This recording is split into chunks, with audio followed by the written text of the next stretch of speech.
Welcome back, everyone. This is part 11 on what if the Transformers were in high school. DXD. I do not own the Transformers and DXD or any of the characters in this video. Chapter 7. Detention Center. Elegy of the Bulletproof Glass. Ace Attorney Phoenix Wright. Dual Destinies. Is he couldn't imagine it 8 days. 8 days. He's been unconscious, and from the sounds of it, the first few had him close to death's door, barely hanging on by a thread. Riaz Gremory tightly, but gently held his hand as he was informed about what happened after he passed out from his utter annihilation given by Megatron. Sonic said to me that he will distract Megatron, and told me to get you and your friends to safety. Optimus continued. With Soundwave and his mini-cons, I couldn't deny that he was right, regardless of his reckless decision to face Megatron alone. Sonic scratches his nose as he replied, "Come on, dude. You know I can get under Buckethed's skin enough to distract him long enough for you to get these guys out of the battle, so you can assist me with old Meggy. I'm not stupid enough to fight Megatron on my own, especially not without my partner in teasing Buckethed." The blue hedgehog gestures at Sean as he calmly took a sip of tea, shrugging his shoulders as a response to Sonic's statement, regardless given what I've overheard. Captain America said while sitting on a chair, "Whatever you did to distract Megatron, you've just painted a bigger target on your back for the entire Decepticon cast to shoot at. Megatron now wants you dead more than Prime, so you'll have to be more cautious, Sonic. I, for one, would love to hear all the juicy details of what you did to get under his gears." Ironhide added, while giving the blue hedgehog a thumbs up.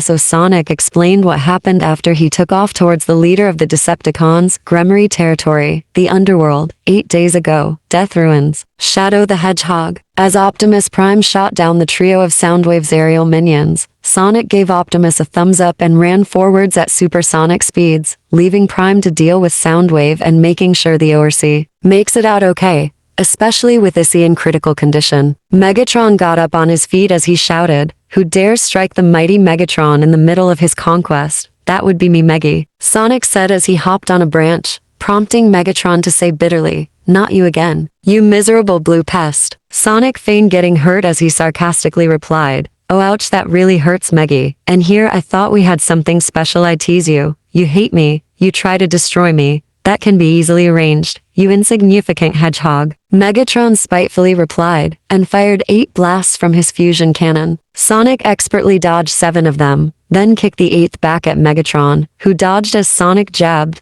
"Aw, I knew you cared. Don't worry, Eggman may be my O10, one true nemesis, but there's enough of me for you to have a place in my heart." Megatron roared in anger as he charged at Sonic, only for the blue blur to sidestep out of the way, and kicked a rock that hit Megatron right in the nose, so to speak. Sonic did a windmill and said, "Miss me, Meggy, I know you can do better than that. Mr. Rarg, I am miserable, so I rebel against the hoi and toity elites because I'm such a whiny loser. Wah wah wah wah ha, come and get me, you." "Oh no you didn't," Ironhide said seriously, trying hard not to laugh. "I most certainly did," Sonic said as he took a bite out of a banana. "I stooped that low below the belt and Buckethed fell for it." Optimus shook his head in disappointment as everyone present, minus Captain America and Optimus, tried and failed to hold in their laughter. Sonic spun an orange on his finger like a basketball as he finished with a cocky smirk, hook, line, and sinker. Megatron was absolutely fuming with an unbridled fury none have ever instigated. Not even Starscream's frequent backstabbings or screw-ups made the leader of the Decepticons so furious. Sonic knew what would get under his skin, and exploited it for the task at hand. "You will pay for that insult," Megatron roared with a ferocity that made him sound more like a wild animal. "I will inflict a new level of suffering and misery upon your miserable, fleshy hide, that you wish you were never born. Catch me and try, overcompensating for something it seems." Sonic playfully jeered, as Megatron was so furious that as he tried to blast the little blue hedgehog, he wound up killing quite a few of his own troops, just to destroy Sonic. Sonic looked way too cocky for his own good. Behind his signature cocky smirk, he was being serious for his duel with Megatron. "That's it, Megatron," he thought, just a little further, "and Op will be all clear for getting those guys out of danger." He jumped high as Megatron's fist crashed and caved in the ground. He landed on Megatron's fusion cannon, and shoved a mocking dance in Megatron's face. Sonic finished his quick dance by slapping his own butt, non-verbally saying, "Kiss my ass," to the ex-gladiator's face, Lethal Highway. Shadow the Hedgehog. Megatron roared in frustration and began chasing the little hedgehog as Sonic led the Decepticon along. Sonic knew he could outrun the Decepticon. Though he's faster than he looks, Megatron wasn't the speediest Decepticon in the army, and Sonic knew this, so he just dodged throw after blast after punch, teasing the Decepticon more and more with every dodge. Sonic eventually led Megatron by another battlefield, where one young man in golden armor was fighting several Decepticons. Sonic used the biggest one's head like a springboard as Megatron followed after with an animalistic focus. Sonic noticed the battle being waged and noticed the young man Sarorg Bale, and said to him,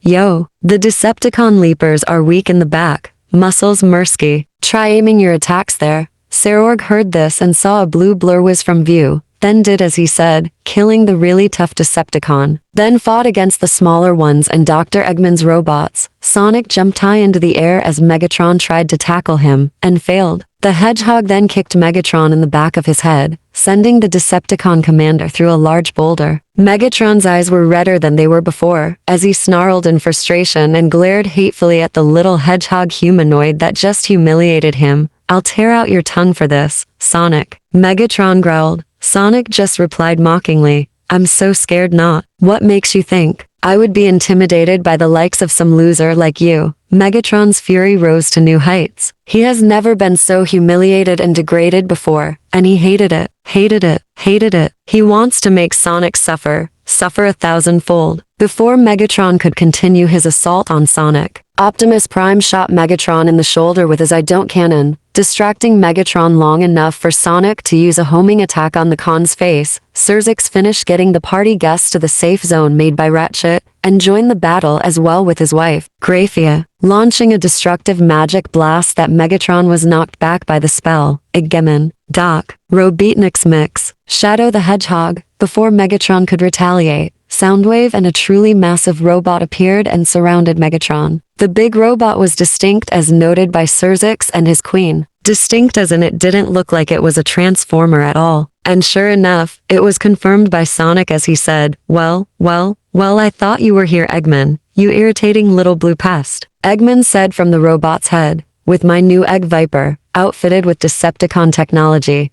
this time I'm gonna crush you myself." Sonic shook his head as he replied to his nemesis, "That's what you always say, and that never ends well for you, Eggmeister. Honestly, isn't it sad to never win these dances of ours?" Graphia lightly chuckled at that as she held her battle axe ready to face Soundwave, hearing Eggman growl in frustration. More Decepticons appeared to provide Megatron cover, prompting the warmonger to snap at his troops. "What are you doing? Don't get in my way. I order you to stand aside." Soundwave replied to his master, "Sixit has acquired the target. Our business is done here. Sonic has simply distracted you from your goal and prevented you from obtaining the boosted gear from Isihudu, which means we're done here, Megatron." Eggman said, "Unless you want that Starscream loser to try and usurp you as leader of the Decepticons and upend all your plans, well, do you?" Megatron growled as he hated to admit Eggman was right, so he said to Optimus, "This is just the prelude of things to come, Optimus Prime. You will face my wrath soon enough, and all of those who ally themselves to you and your Autobot cause." Soundwave opened a portal to their base, but Sonic tackles the Egg Viper away, as 3 Vehicon troopers stayed to back up the Doctor, occupying the attention of Prime, Surzix, and Graphia.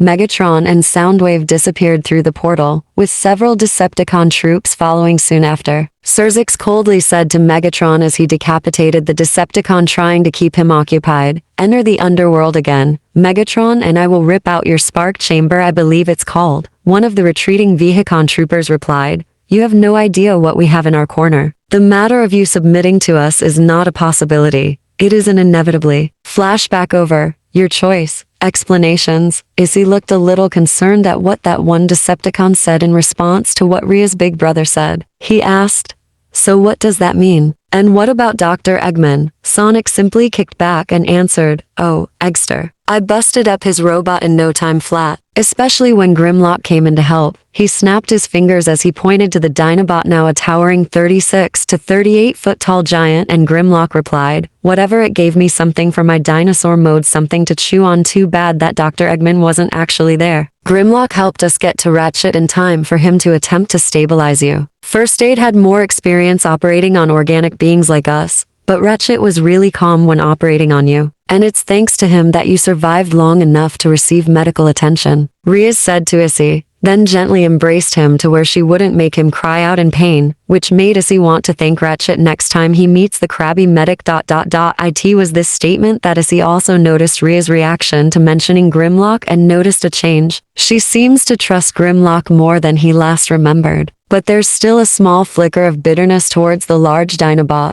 Optimus grimly finished for Sonic. As for your first question, Issy Hudu, because Anthony Stark captured one Decepticon and used a virus created by Hope on his prisoner. We've learned quite a few new developments on the Decepticons' plans in your reality, but their end goals have remained elusive to us. Issy nodded in understanding as Captain America explained the developments in a generalized summary. First off, we have a better grasp on their numbers. We still don't know the total number of Decepticons and whatever allies they have with them, but it does number in the tens of thousands at minimum, with that number being much higher in likelihood. Riaz gasped as she exclaimed, "Wait, that's how many Decepticons we're dealing with. Why wasn't the rest of us informed?" Issy was quite shocked and was about to demand an answer, but Rosa elaborated, "It's just an estimate. We've concluded just recently thanks to intel provided for us from Elita 1, Star Saber, and Delta Magnus. Their information, along with scans provided by Stark, indicated that the Decepticons here include Shockwave, and by proxy, the entire force of a legion of Decepticons called the Insecticons, a bunch of greedy, hungry Cybertronians that make up swarms during the war on Cybertron in the millions." "Mama millions?" Zenobia asked with her face turning blue at what a name like Insecticon implies, to which Sean answered, "The usage of swarm and the number range of millions isn't a coincidence. Insecticons are what the name implies. They're transformers that turn into insects the size of rhinos and elephants. Aside from several specific individuals, most of those Insecticons are basically robotic animals on Cybertron. A lot of them are failed cloning attempts of the intelligent Insecticons." All the girls shuddered in fear and disgust at that bit of confirmation. Even Issy felt a chill run through his body, trying to imagine bugs the size of the largest land animals living today, if they did number in the millions. Ironhide explained, "They would have not needed to resort to the tactics they displayed at that party. They could have just overrun us with ease." Grimlock growled in anger at the mere mention of Insecticons and overrun, which Optimus said next, "Even so, it's possible that the Insecticons make up the majority of the Decepticon forces, and we've provided our allies all the information needed to combat these threats. For one Insecticon is difficult enough without the rest of the swarm. Please move on." Irina squealed in unease,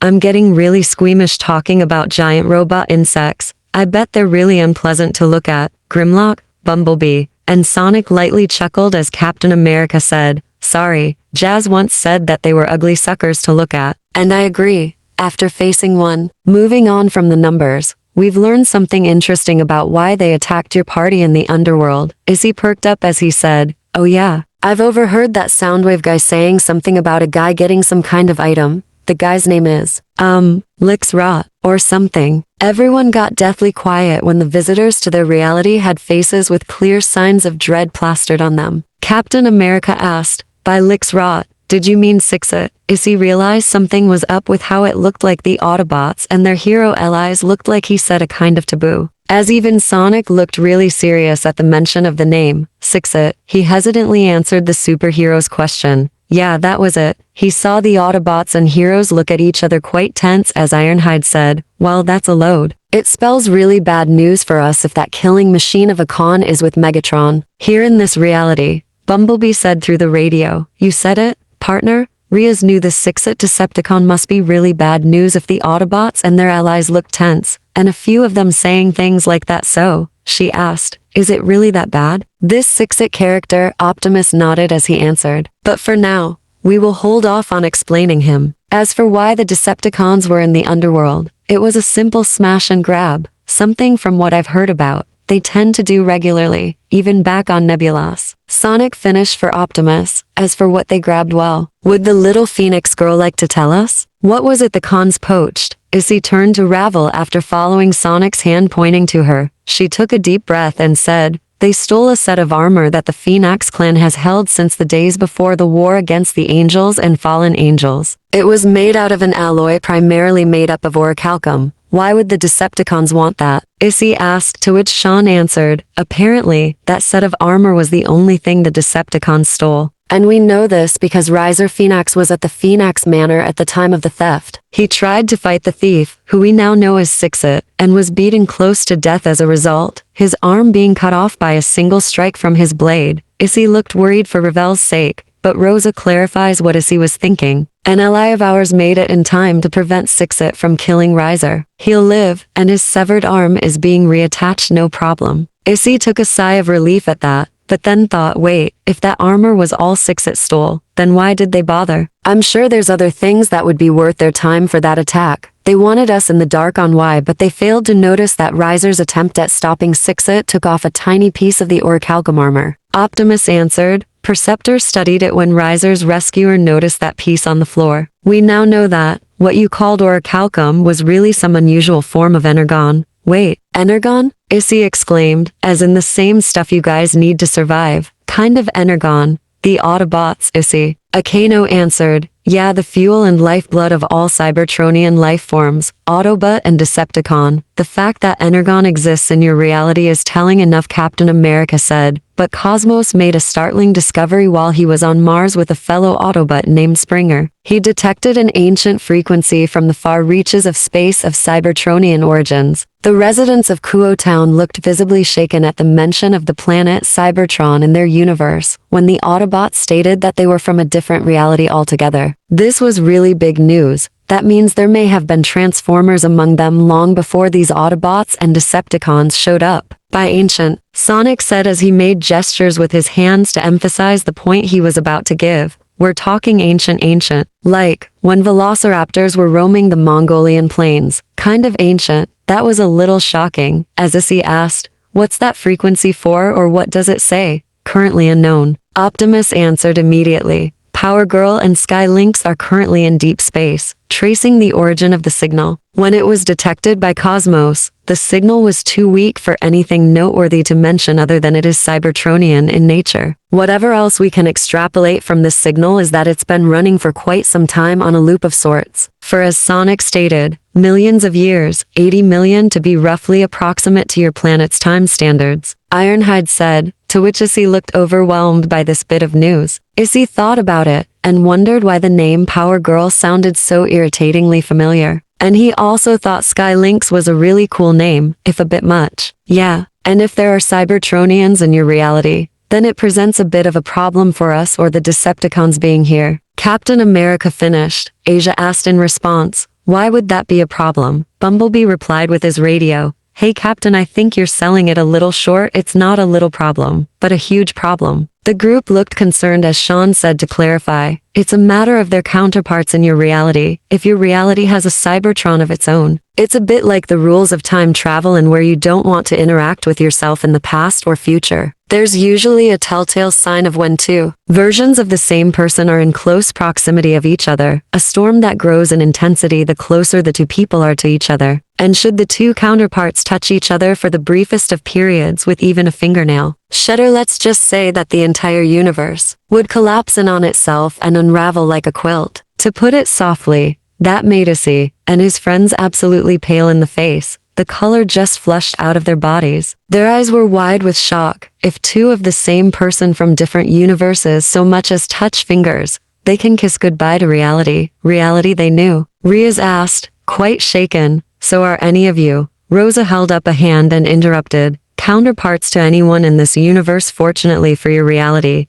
No, at least, they aren't present anymore or yet. Before anyone could say anything else, a man with a goatee, sunglasses, and a cup of coffee in his hands, said as he entered the hospital room. Palkia managed to do a quick search in your reality with her twin brother's help in discerning who has a counterpart in this reality. When we last made contact, while the boob dragon emperor nearly slept with the fishes, she and her brother found that, by sheer luck, all of us but one didn't have a counterpart that exists in your reality. And by even dumber luck, the counterpart who did exist, died of old age, a year ago in this timeline. And that's including whoever is on Megatron's posse. That left the natives of this reality with a large sigh of relief, as Issy asked, who are you? Stark goes green. The Avengers original motion picture soundtrack. The man rolled his eyes behind his sunglasses as he answered, you wouldn't recognize me because you passed out when we met during the Decepticons attack at that party. I'm Tony Stark. Remember it,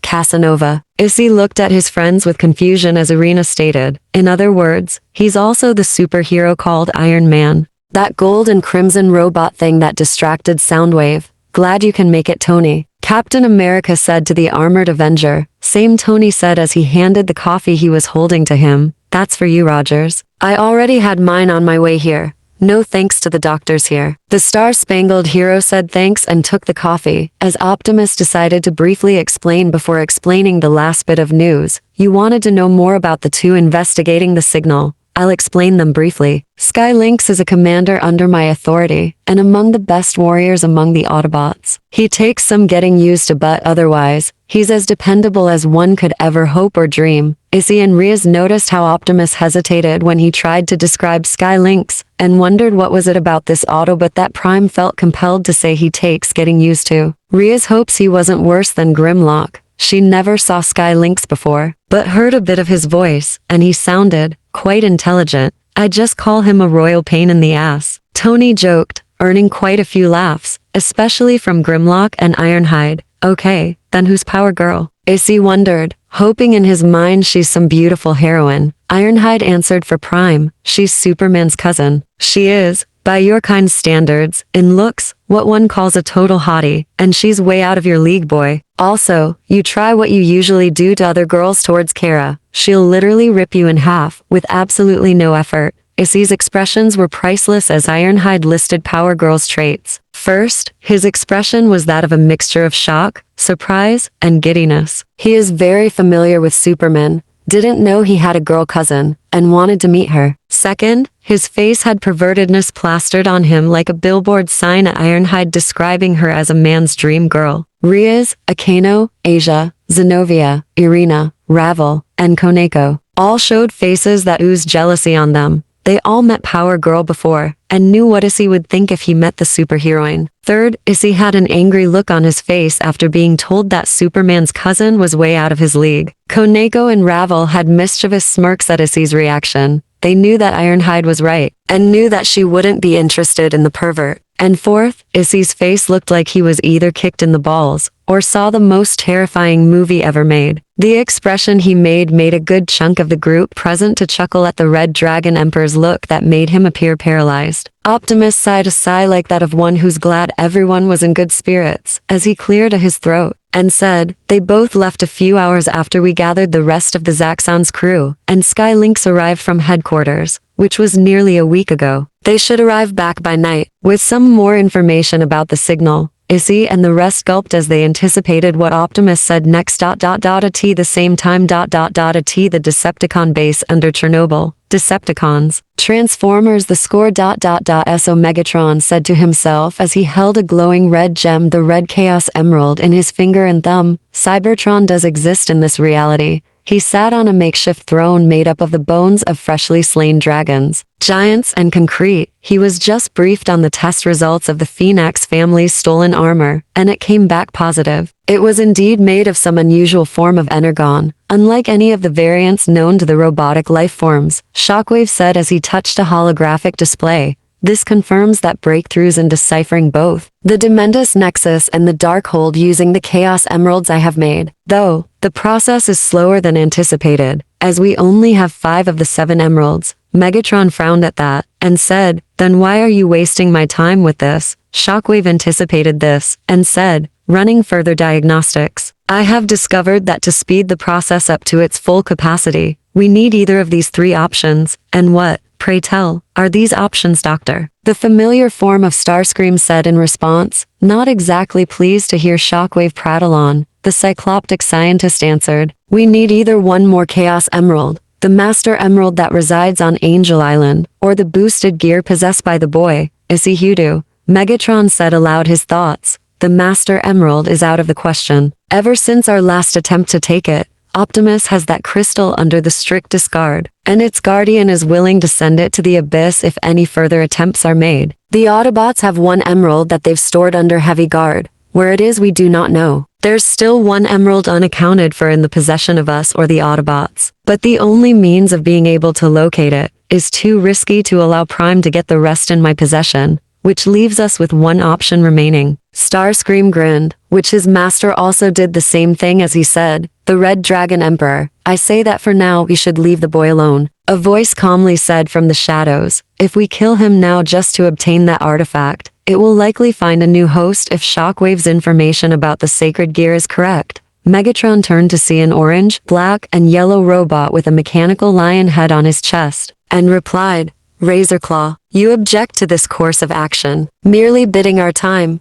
Lord Megatron." Razorclaw said as he bowed, "Currently, the boy is under heavy guard in the Devil's territorial dimension. Since our attack to steal that suit of armor, and the database of the entire Devil Society, they have been extra vigilant on anything crossing their barriers. If we attack now to take the boosted gear, we will be immediately attacked by the Autobots and their superhero allies. Skylynx has arrived a few solar cycles ago, and you know how much of a threat he is." Megatron growled. He knew Skylynx's power all too well. "Even combiners have fallen in battle against that blasted shuttle." Razorclaw then added, "Besides, there is something of interest we should investigate into more thoroughly. Thanks to the mining operations on Mars under Astrotrain's command, Megatron and the other Decepticons present knew what the Comm Hunter meant, and Starscream said, "Ah yes, the engine, part of a Voyager-class refugee ship, buried there for eons upon that rust planet. It does merit attention, especially as the engineering matches that of those types of ships built by Decepticons." Megatron chuckled a little, as he then said, "Razorclaw, you and the rest of the Predacons will find this missing ship, and destroy the Autobots if they get in the way."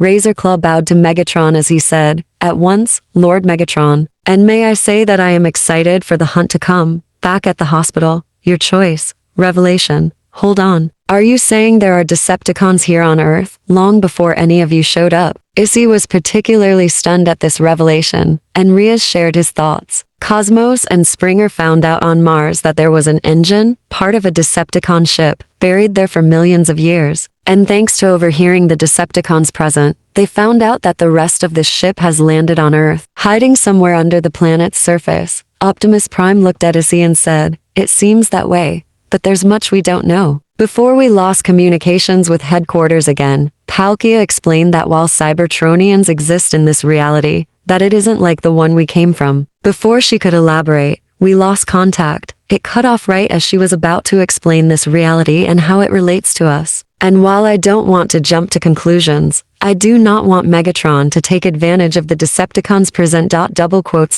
Asia thought about something after hearing all that, and asked after compiling her thoughts. "So, if you and the Decepticons do exist in our universe, and what you say about yourselves is true, then I want to know why none of us have run into any Autobot or Decepticon already." Surzix entered the room as he said, "I am curious about that myself. Looking through the archives after you told me about this Optimus, I found no mention of anything like your kind anywhere in the records of my predecessors. I asked Michael too, to look for that in the Angels' records as well, but found nothing. Eventually, I asked practically every power and pantheon out there, and they all came up negative. Not one had any mentions of metal men that came from the stars. I even asked an oracle about if anyone met a Transformer before, and she said that until the incident over 3 weeks ago, no devil, angel, or god has met a Transformer before." Optimus looked puzzled, and turned his gaze over to Sean in response to the boy giving a possible explanation. "I think it's a matter of an alternate timeline in that regard, where things aren't the same as we know them."